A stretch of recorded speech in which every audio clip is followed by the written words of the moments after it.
Well, yeah, my name is Michael Linn, and I started playing in fourth grade. I joined the grade school band, so that would have been like 1984.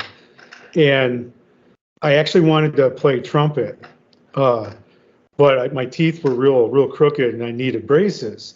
So the band director said that if you need braces or something like that, the wind instruments are probably not going to work out for you.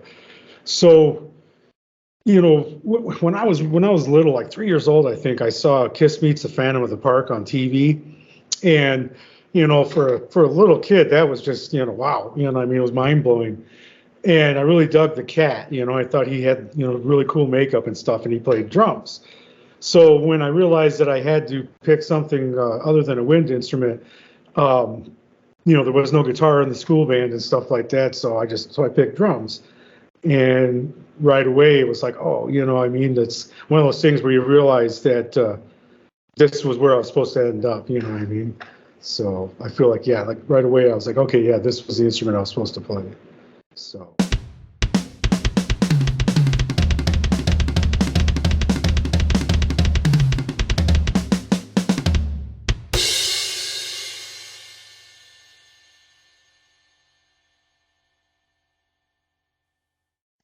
Hey everyone, welcome back to the All Music Matters Net podcast. I'm your host, Brian. And joining me today is our fellow drummer, Michael Linn. How you doing, brother? Good. How you doing, man? It's good to meet you. Not too bad. And actually, it's the first time it's been a while since I interviewed a drummer who was like strictly on YouTube in a while. I've been getting a lot of indie musicians, so. Oh, right. Yeah. I had to dig back for some of the old questions I used to ask when I used to just do strictly drummers on YouTube. So. Right. Yeah. No, that's one thing. I always wish that I could play multiple instruments and stuff like that, but in the end, I'm always just a drummer. So. I see. And how you been recently? I guess what's new? Well, I'm good. I guess I'll give you a quick background on what's new now because it's related to a previous incident. But a little over a year ago, I got a staph infection in my foot, and it got into my blood, and I'm a type 2 diabetic, and so it drove my blood sugar like real crazy, and I got into ketosis and was almost dying and stuff like that. And in the end, they had to kind of hack up my foot pretty good. They had to cut off the toe and pretty much hollow out the area between the first and second metatarsals. So I had like this 6-7 inch slice on the bottom, and after the first surgery, I have a picture where you can actually see all the way through my foot.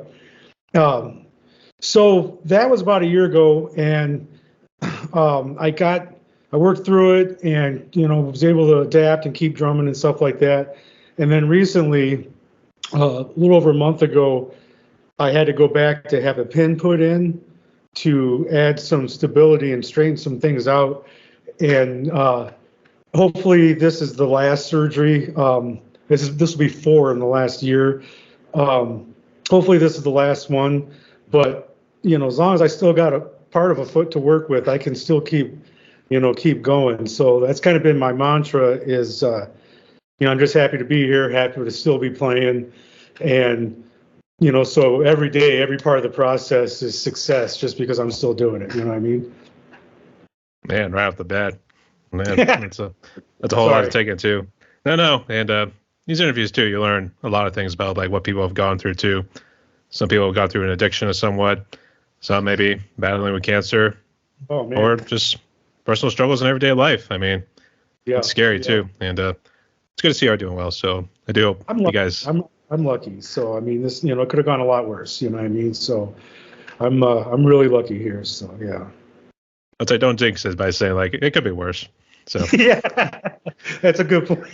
That's a good point. But all seriousness, thoughts and prayers for a speedy recovery for you made, and get back on that drum set because I should check out your channel and Mike Drop Drum Covers. That's your YouTube channel. Yes, yes. Looks like you get to elaborate on that a little bit more too, in a little bit. But let's jump into some of the questions I sent to you. So how about we do this? Let's get to know you more both as the musician, but also as the individual too, with a beginning, middle, and end. At some point along the line, I'll ask about the YouTube channel, okay? Sure, sounds good. All right. So let's start with the first one right here. So let's just start at the beginning. So I guess, who are you? Tell us a little about yourself. How did you become a drummer? Well, yeah, my name is Michael Linn, and I started playing in fourth grade. I joined the grade school band, so that would have been like 1984, and I actually wanted to play trumpet, but my teeth were real crooked, and I needed braces. So the band director said that if you need braces or something like that, the wind instruments are probably not going to work out for you. So when I was little, like 3 years old, I think I saw Kiss Meets the Phantom of the Park on TV, and for a little kid, that was just wow, I mean, it was mind blowing, and I really dug the cat. I thought he had really cool makeup and stuff, and he played drums. So when I realized that I had to pick something other than a wind instrument, there was no guitar in the school band and stuff like that, so I picked drums. And right away it was like, oh, I mean, that's one of those things where you realize that this was where I was supposed to end up, what I mean? So I feel like, yeah, like right away I was like, okay, yeah, this was the instrument I was supposed to play. So, I progressed through that, got into like about 86 or 87, got into heavy metal and, the big four of 80s thrash, what I mean, and stuff like that. And, so that took me in a different direction, and then, then you start getting in bands and, doing the high school band thing. And then, you start doing gigs and stuff like that, trying to make it work and trying to meet people and, stuff like that. So then life kind of hits you in the face and, one day you got one or two day jobs and one or two kids and, I mean, you're spending less and less time on that, what I mean? So, it's probably a pretty common story, pretty familiar story, probably to a lot of people. So, but that's basically who I am and how I got here. Yeah. And, I have interviewed people who do have like families of their own or you're like working multiple jobs and stuff like that. So yeah, I can see what you mean. And obviously family comes first. So you obviously want to prioritize that first and taxes afterwards. Yeah. yeah, absolutely. So, save a slice for yourself at the end of the day. And, what I mean, do your best, Well, it seems like your break time only comes like during 8 o'clock when you probably get the kids in bed. But then you can't really jam too loud. Well, yeah, that's I tell you what, that's another area I'm pretty lucky. I've got a pretty decent setup where, I usually get a good hour or so, couple hours, almost every day where I can. My practice area is like in a loft above the garage. So, between my wife works nights, so between everybody's sleep schedules and everybody's got homework to do and stuff like that, if I can slide in an hour somewhere, I mean, I feel like I'm doing pretty good. So, but then, yeah, by the time you get everybody to bed at the end of the night, I'm ready for bed too. So. Well, that's a good thing that works out then. So that's all good. Yeah. And I guess speaking of your set, I guess, can you elaborate on what kind of set you got? I actually just in August, it was kind of like a dream kit, I mean. I got a Thomas Star Classic walnut birch, and I had wanted a professional top end Tama kit since I was a kid, So this was a really cool experience to finally get one. I did have a Pacific kit before. I think on my channel, like the first probably 10 or 12 videos are with a Pacific double drive kit, and then like I said in August I upgraded to the Tama kit. It's pretty cool. It's really neat, just all the little nuances and the extra care that goes into every little detail on an expensive kit. So I really love it. It sounds great. What I mean. It's a really nice kit. I really enjoy it. Is this a relatively newer kit, or is this one you had a good while? No, I've had it about 3.5, 4 months. So it's still really new, to me, you know what I mean? Yeah, no, I think I got it at the end of August. So. I thought I did see an unboxing on your YouTube channel. Was that what it was, or was that a different one?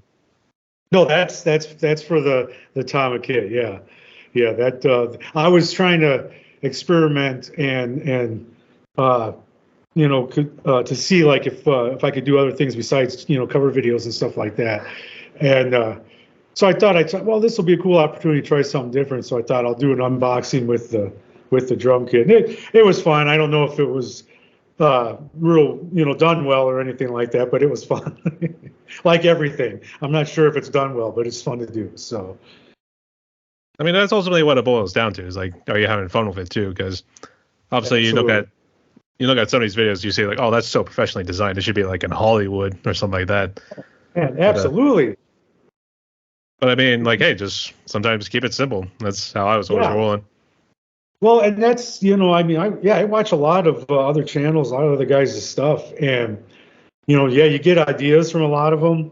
A lot of them, like you said, they just look so professional. It's so impressive. It's really cool. And, for me, it's fun to just keep taking a step forward or keep trying a new, even if it doesn't, I'll try a different camera angle. And, maybe I'll really like it, or maybe I'll like, no, don't ever do that again, or something like that. But it's cool just kind of, taking part in the whole process, Absolutely. I know you mentioned about your, especially in your description on your YouTube channel too, you're more into like the 80s and 90s sort of music. Was it your dad who introduced you to the 80s thrash? Or was he kind of introduced you to like classic rock? No, actually, you know what? I think it was just me. I had this one buddy. Actually, I'm still friends with him. I had that one buddy that got me into trouble and stuff like that. You know what I mean? But we were thick as thieves, for all our lives. And when we were about 11 or 12, he decided it was time for a rebellious stage. And I feel like back then around 86-ish, heavy metal was a good way to punk out and kind of, rebel against your parents and whatnot. You know what I mean? So I really think that, and to this day, he is that guy that's always trying to listen to something new and trying to, his library is, expansive, you know what I mean? Which that's cool. I love it, you know what I mean? But yeah, I really feel like he was introducing me to the stuff, like, let's go egg some cars and listen to some heavy metal, or something like that, and so I feel like that's really how I got into the 80s thrash, and something about the, I guess the rebelliousness of it, when you're a young teenager, you kind of go through that anti-establishment kind of phase where, you feel like the world needs changing and you're just the person to do it, So there was something appealing about that, about the energy that 80s thrash, that I got from it, so that's really, that's how I got there. Yeah. I want to say he was like the Tom Sawyer, and you were Huck Finn. So that's a good, yeah, that's a really good analogy. That's pretty apt. Yeah. Very good. The way you described it too. It's like, shoot, Michael Linn, you don't know anything. That sort of thing. Yeah. Yeah, I know. I was painting his fence before I knew it, So. I guess what's he been up to recently? I guess he didn't get in major trouble, did he? No. He's the ornery uncle that comes and grabs the kids and gives them too much ice cream and stuff like that. He lives a couple hours from here. We actually still get together every once in a while and jam some tunes or sit around messing with original stuff. There's a couple other guys that we were in a band with years ago.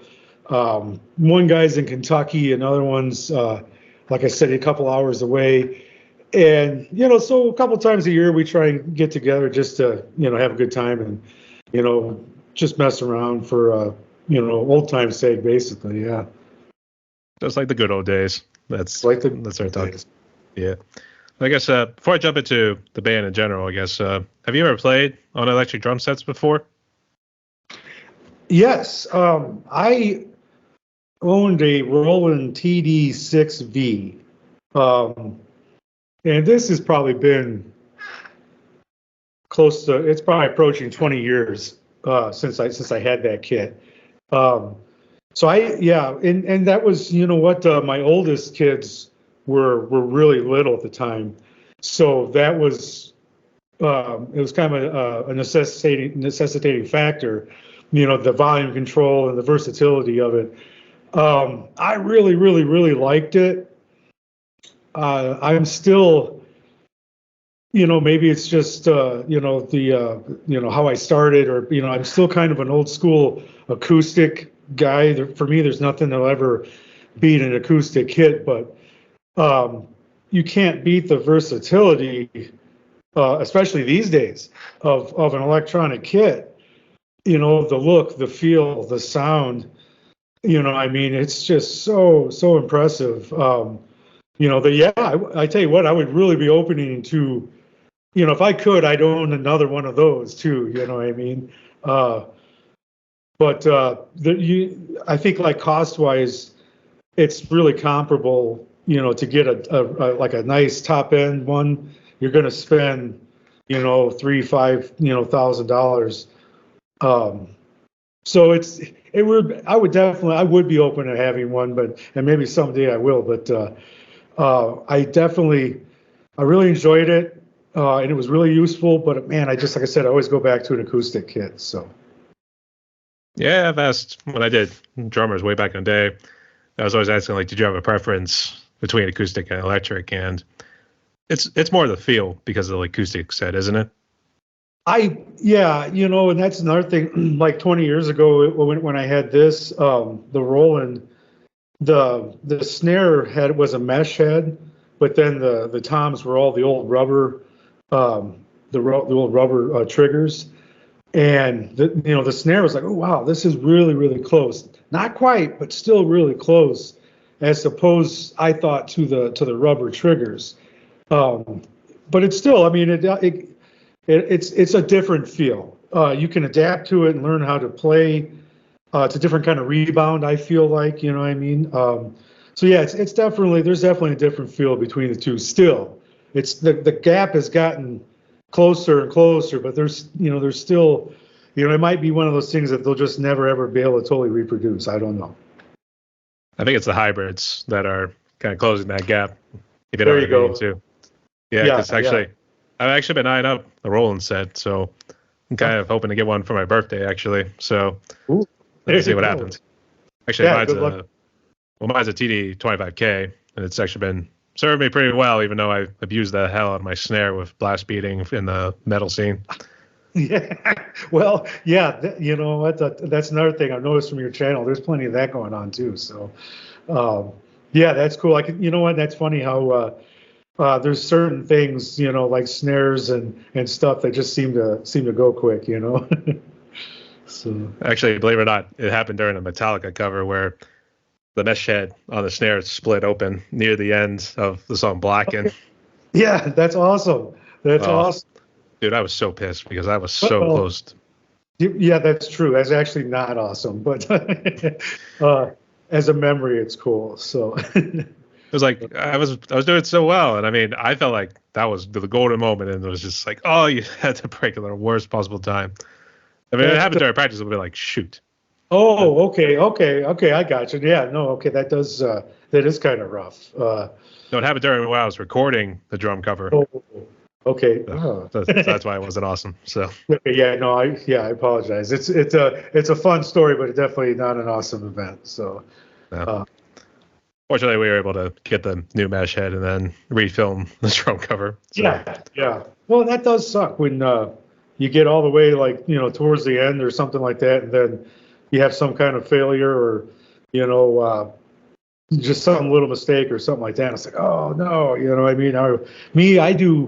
I haven't gotten good enough to cut and paste and edit, so I'm doing everything in one take. So, you know, I figured that for me, there's a certain level of mistakes that I'm just, you know, comfortable with, you know what I mean? And then if it just crosses that threshold, then all right, no, we got to go back and do it again. But, you know, someday as I get going, it's all a process. It's not just, you know, playing the instrument, but the recording, the producing, the, you know, the video and audio and stuff like that. I feel like I keep trying to take steps forward in all areas, you know. Yeah, I know what you mean. Recording and everything's a little bit tough in and of itself because, actually, first off, thank you for the comment. It was the last second comment before we hopped on here for my Slayer cover. Oh, which I shot back on Halloween. Actually, the day before Halloween. The one I released on Halloween Day was Iron Maiden's Fear of the Dark. So I think I remember that. oh, it was so, you know, that one was fun. I would say the Fear of the Dark one, that one was fun. That is a cool song. That is a cool song, and it is fun to play. But the Slayer song, At Dawn They Sleep, I was like, oh wow, that's a nice. It's a kind of a deeper cut, I guess you could say, you know, and always one of my favorites from, you know, way back in the day, you know what I mean? So, yeah, it was cool. That was cool. It was good. It's a good video. You did a good job. Well, I do have to confess, like the ending drum solo before like the song closes, I've always struggled with that because there's actually a sound. There's actually a sound. It's not like the guitar, like when you have sweaty palms, it makes like a sweeping sound or something. Yeah, yeah. And that was my way of saying, okay, I got to count like 1, 2, 3, 4, 5. And I've always struggled with it. So I had to admit I had to improvise that and maybe trim it down because I think I was just a hair late. So. I've got a couple like that myself, especially where you're like, you know, something's ringing out and you're like 1, 2, 3, 4, you know, and then man, just, you know, sometimes I feel like, you know, maybe to the average, I guess you could say, person, they might not notice it as much as we do, you know, or you do, but you notice your own mistakes a lot more than everybody else. But yeah, I've got, I should say, a few of them where I'm just maybe just a hair off, or I've had to kind of trim it just a little bit to try and, you know, help it out a little bit, you know, but that's really difficult to do. It's really hard to just, you know, always entire song, you know, be perfectly in time the whole time. I mean, you know, obviously, yes, that's our job as drummers, but it's still not easy, you know, and when you're playing with a recording, it's different than playing with a live, you know, with another individual, because you can kind of, you know, ebb and flow and read each other, you know what I mean? Whereas recording is pretty unforgiving. It's this the whole time, and you're either with it or you're not. So, but it's fun. Yeah, tragically. But yeah, it is fun. Just last thing for the Fear of the Dark one, I actually messed around with that one. I brought in scenes from like various scary movies. The one I always thought like fit the song very well was The Evil Dead 2. Where he's running away from this unknown entity that's chasing him all throughout this house. Right. So, like, yeah. That was fun. Yeah. Then I also threw in like Jason Voorhees. Then I had Freddy Krueger, Wolfman, and one with Leatherface and Texas Chainsaw Massacre. All at night. Perfect for Halloween and everything. Oh yeah. So that's all good. So I guess you mentioned about a band earlier that you and your best friend have been a part of. I guess.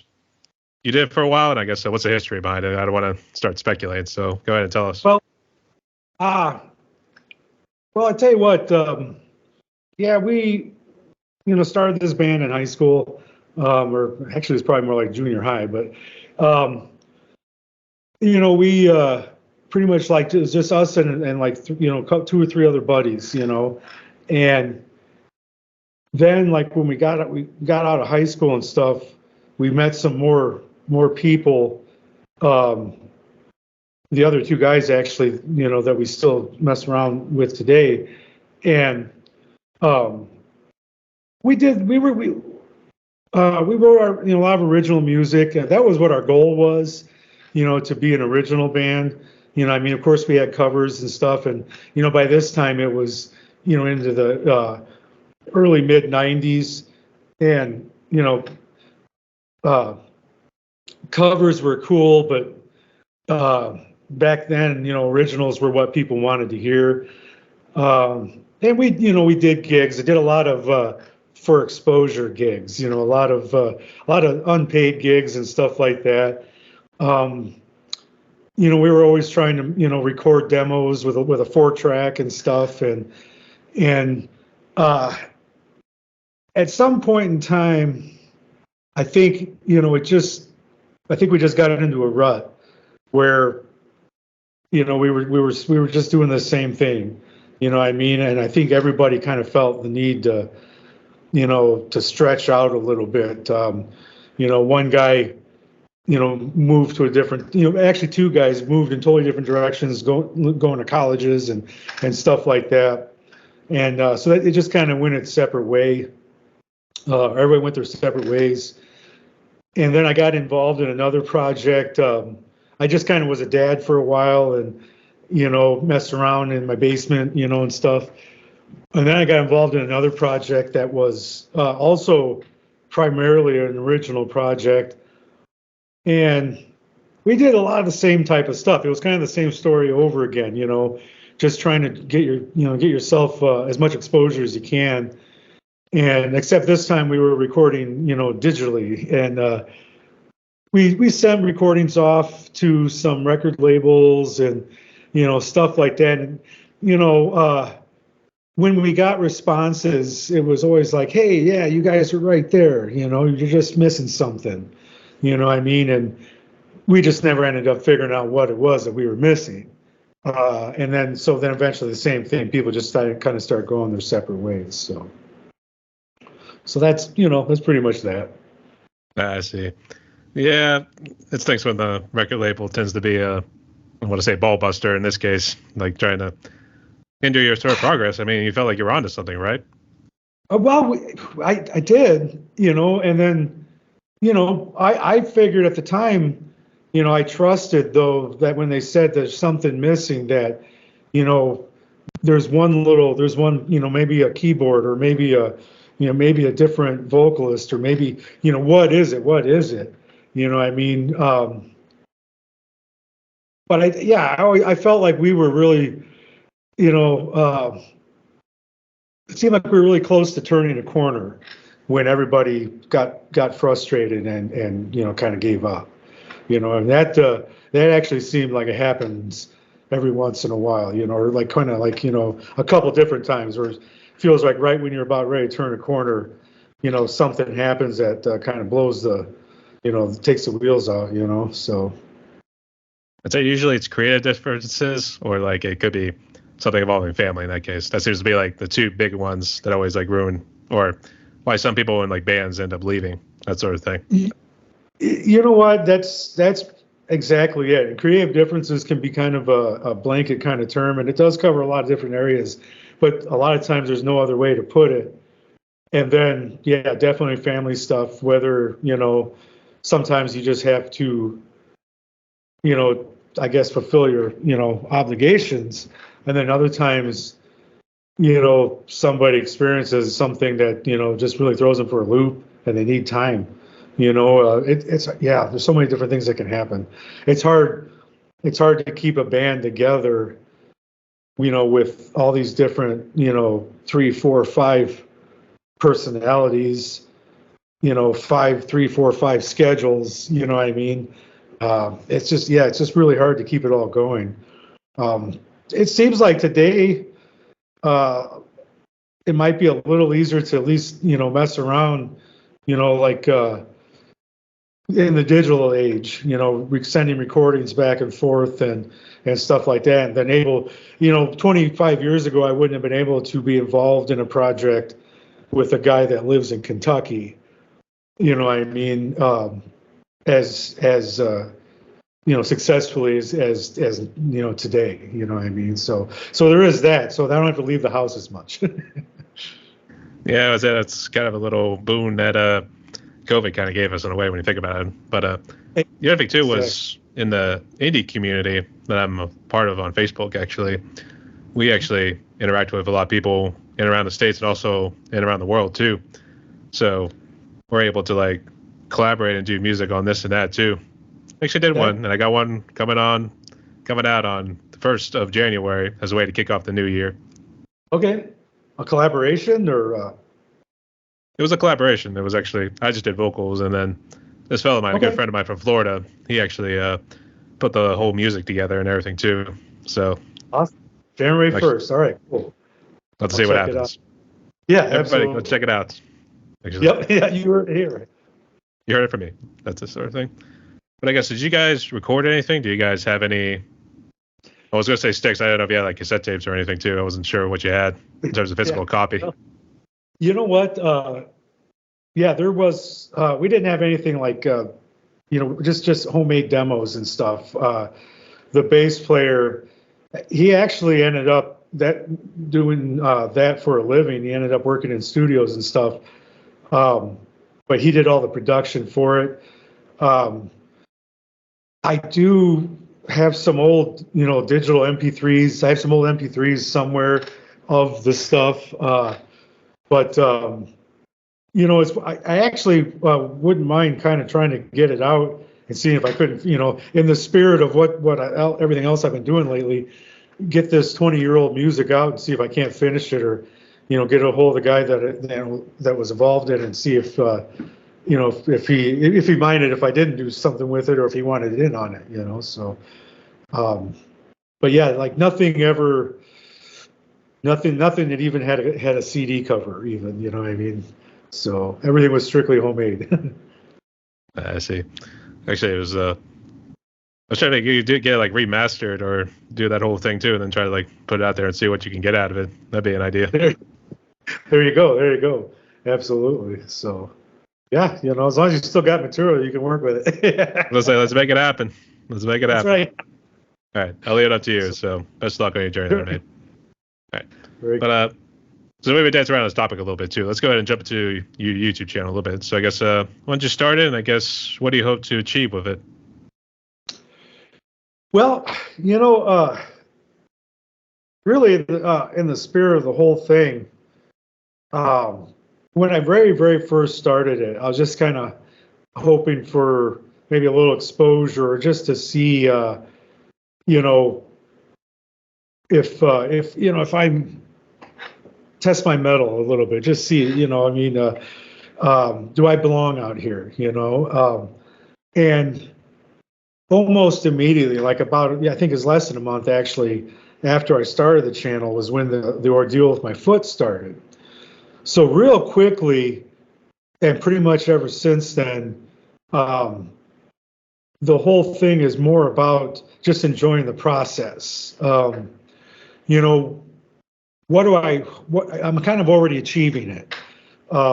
Just making covers of music that I love, and having fun with it. Any exposure is cool. What I mean? It'd be, obviously, yeah, it'd be cool to rack up a bunch of subscribers and, things like that. And I feel like, that's something that I'll always kind of try to work towards. But really, the real reward is just in the process alone. Like I said, still being alive, still being able to play, being able to make these videos, so, and improving, I mean, because, playing drums, for me is always about trying to improve and trying to, broaden my horizons and add something else to my toolbox of techniques, what I mean, and stuff like that. And that's the fun of it. Is, being challenged and challenging myself and working on new stuff, and so the process is the reward, what I mean. So whatever happens, I'm good with it, as long as I can keep going. Yeah, that's good to hear, because YouTube's a long uphill struggle too, especially when you get hit with like those promotion little, what's it called, scams at this point, because really that's what they are. Well, yeah, exactly. Yeah, you learn a lot quick. That's for sure. And it definitely is an uphill climb. And I feel like, especially for like drum covers and stuff, I feel like the heyday has maybe passed a little bit. Because I see like guys that were doing this 10 years ago, getting tens of thousands of views and stuff like that. And now it seems like some of the more successful guys are, maybe getting 1 or 2,000 views. And so I feel like, well, maybe the market itself is not quite what it was a decade ago, but like you said before, because of COVID and stuff like that, I feel like the market got flooded. A lot more of us, millions of us, decided, hey, let's give it a shot. What else am I going to do? So I mean, it's just the nature of the beast, I guess. Yeah, I guess there's me too. But I guess before we jump into COVID, I guess I think I saw one of your videos. You gave a shout out to Rich Raw Dog Drums. How'd you guys meet? He actually, I'm not wearing it, but I'm going to wear a shirt of his in a video coming up. Every month he does like a little profile of like 3, 4, 5 drummers to check out, he calls them. And so like every month there's a new group of smaller channels. And he, another one, like yourself, who not only does his own covers and stuff like that, but spends a considerable amount of time promoting others and their channels. So that's really how we met. Is I think I got the notification that I had been tagged or something in this video, and so, oh wow, cool, so I started trying to support him as well and support some of the other drummers that that he is trying to get a little bit of coverage for building the community. So really, I guess you could say he just kind of featured me in a video. So I thought, well, let's try and get to know him. Let's try and, be a part of this community. KM Can Drum, he interviewed me, and it was kind of a similar situation where he's another one that tries to promote other channels and stuff like that. And that's fantastic. That's really cool. Another thing I noticed right away when I started doing this was the tightness of the community. A lot of people bolstering each other, everybody trying to help each other get to the top, whereas opposed to like in the 80s and 90s where you didn't have the internet and stuff like that, and it almost seemed like it was a competition to where people didn't want each other to succeed because they needed to be the one with the limelight. And now in this age and after COVID and stuff, it feels like almost like we're all in this together. So so I actually, I guess you could say I met Rich. He featured me in a video, and that's when I really started to learn just how cool of a community this is, and how many awesome people are out there doing it. So I just kind of wanted to try and try and be a part of it too. Yeah, Rich and KMK, aka Kelly Kusamoto, that's his real name. Yeah. And I actually did interview them both, and I did show up on Kelly's little podcast show that he was doing. I don't think Rich does really that, but I think he keeps himself busy doing his like little. I think it was a. Yeah. I want to say Full Metal Jacket. I'm sorry, Rich, if I forgot the name. I know you've had it promoted. What was it? Full Vinyl Jacket. Full Vinyl Jacket, yeah. It was something like that. Yeah.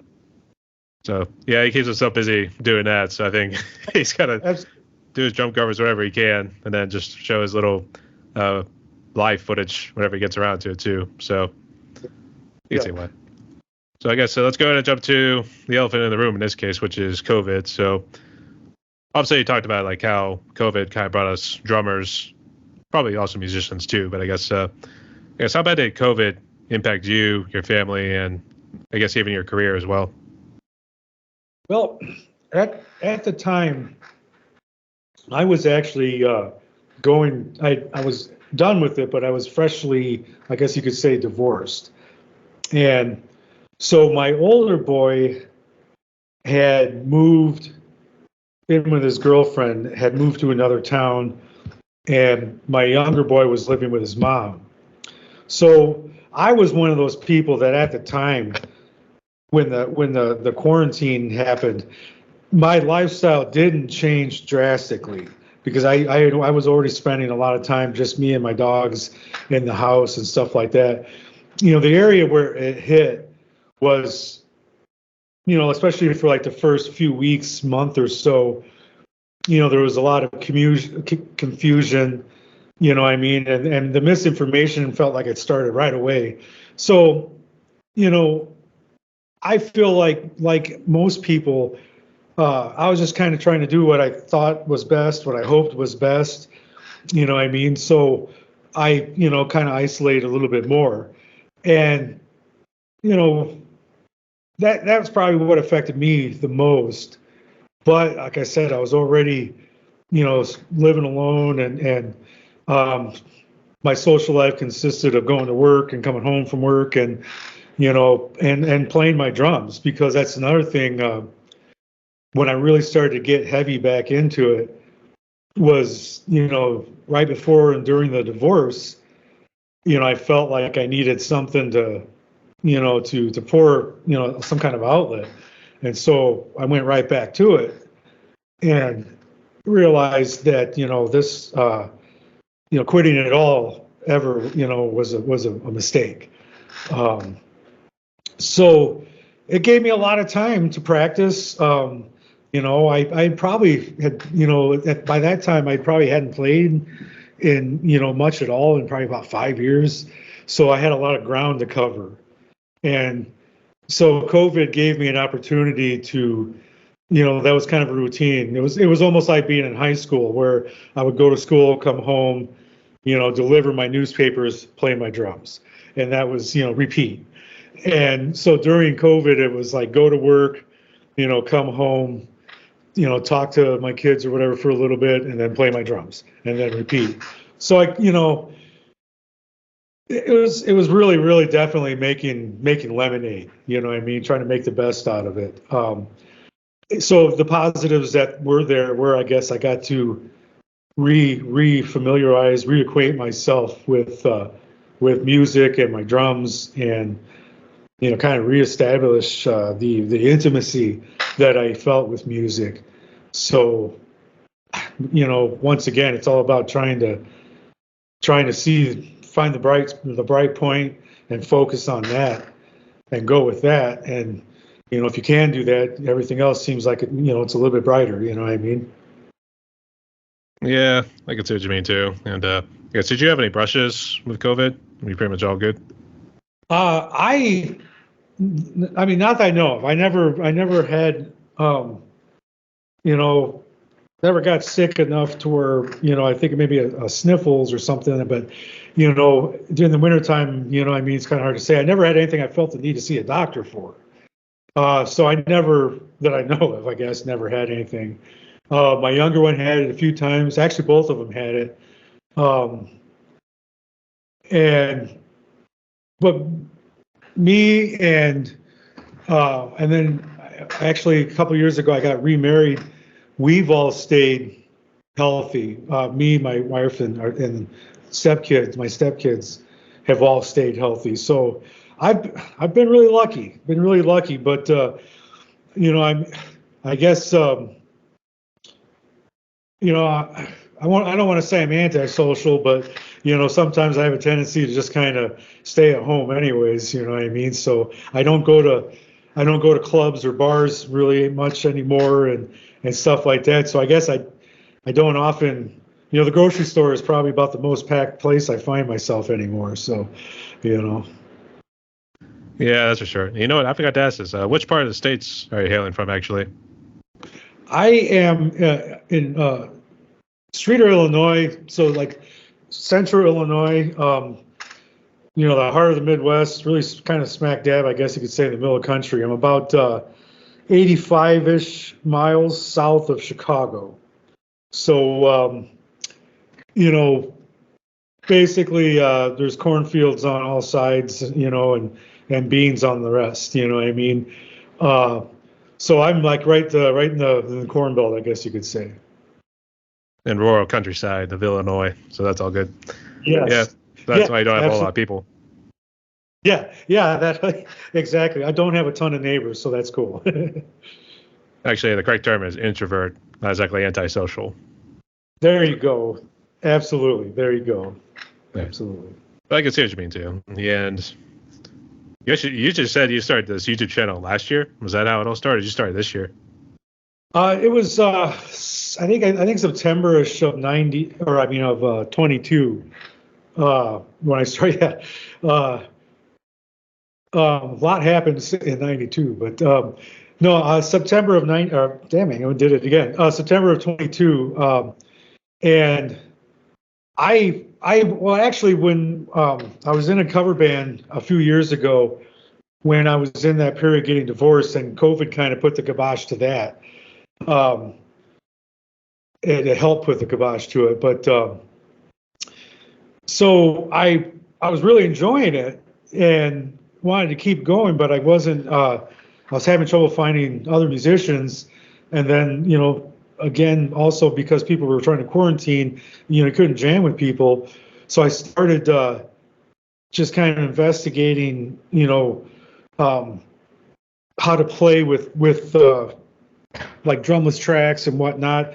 I went and I bought like it was like a 500 watt amp or something like that, and I was doing it, the old school way where I was just blaring, I don't know how many decibels, into this room, and then playing with it, and then wearing earplugs, and then I thought, or I finally started recording that with like an old phone duct taped to this thing to hold it steady and stuff like that. And then I started realizing, hey, this is a thing. There's guys that are doing this. And then you start watching some of these, and you go, whoa, oh yeah, there's a whole, like I said, a whole community out there, and there's guys that are doing some amazing work, So it just made me think, wow, this is a heck of a lot of fun. I want to try and do this, So then you just kind of you start, pushing your limits a little bit. After a while, I realized that just playing, a really loud stereo and playing with it, I felt like I wanted to go further with it to get better sound. And a buddy of mine was like, well, because it's intimidating, when you go to look at all the different software and all the different devices and all the equipment you end up needing, and trying to decide what you want and what's going to work best for you, and the trial and error, and you spend money on this, then you end up, I don't really like it, so then you have to buy one that you do like. It's all just a process. So I started small. A buddy of mine, a guitarist, a friend, turned me on to a Focusrite Scarlett interface, and so I was working with 6 microphones and GarageBand, and iMovie, and so then I was like, okay, all right, cool, this is a step forward. Like, my very first recording was absolutely horrible, but it was like Alexander Graham Bell's first telephone call. It was like, yes, I've successfully recorded my drums, and then again, you talk to people give you advice, trial and error, and then you just start taking, more steps forward. You start graduating in software and getting things that are more complicated and therefore, give you more capabilities. Once I started getting better at sound, then I graduated to a sound board, added camera angles and stuff like that. It's all just, like I said, it's just a continual process with no end in sight. But like I said, that's for me, that's what's fun, is always trying something different and, seeing, maybe I can try that, or that gives me an idea, or, whatever. So. I guess if you're already on the topic, I guess, is this still the same gear you've been using to produce your drum covers, or you kind of upgrade a little bit?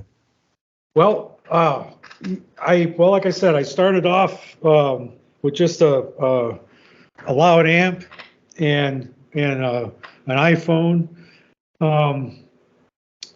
and then I went to a Focusrite Scarlett.